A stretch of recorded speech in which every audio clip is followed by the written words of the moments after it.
Good morning guys, kamusta kayo? Ayun, bali hapon ride lang tayo bago tayo pumasok. Dito lang tayo sa circuit, mag-rounds lang tayo. Tapos nag-text si Ondis, bali makukuha ko na yung bagong pinagawa na salamin guys. Ngayon lang, maya ulit. Ganda yung panahon guys, hindi mainit. So guys, mostly patag nga pala dito sa circuit, pero merong ramp dito. Ayos na din, pang training grounds. Ayan. So actually kahit din na lumayo, although nakakaumay kasi paulit-ulit at saka maikli lang, pwede na. Ayun, so may ganito nga pala yung circuit, parang drive-thru ng mall. So yeah, may pick up coffee dyan, pwede ka huminto, magkape. Pwede rin dumaan ang sasakyan dito guys. Still diba? So guys, naka 5 kilometers pa lang tayo. Magpa 5 pa lang, siguro kuha tayo kahit 20 kilometers. Guys, nagpark muna tayo dito sa circuit.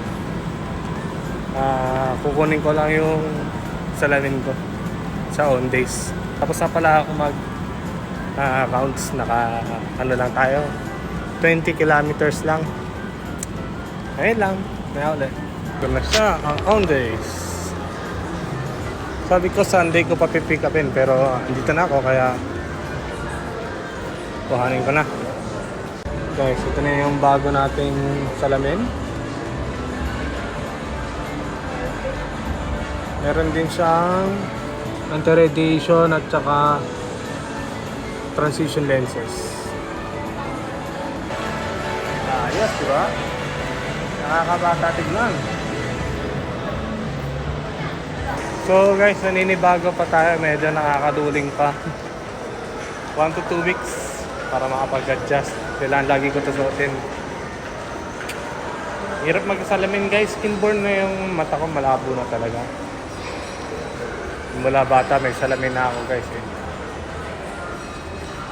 So ayun, mahal magkasalamin guys. Isipin nyo yung anti-radiation na may transition lenses para hindi ka nakabit ng shades. Maganda rin yan kasi nakatulong yun pagka nagbabike ako. Hindi ko na kailangan magpalit-palit ng mga shades, diba? 5,000 na yun guys. Ang sakit sa bulsa, wala pang frame. So ayun nga guys, pauwi na tayo. Nakuha na natin yung salamin natin. Makapag-exercise na tayo ng 20 kilometers. All goods. Kakain na lang tayo, hindi na tayo bumili ng pasalubong kasi nagluto si Mrs. Tapos ayun lang, bye bye.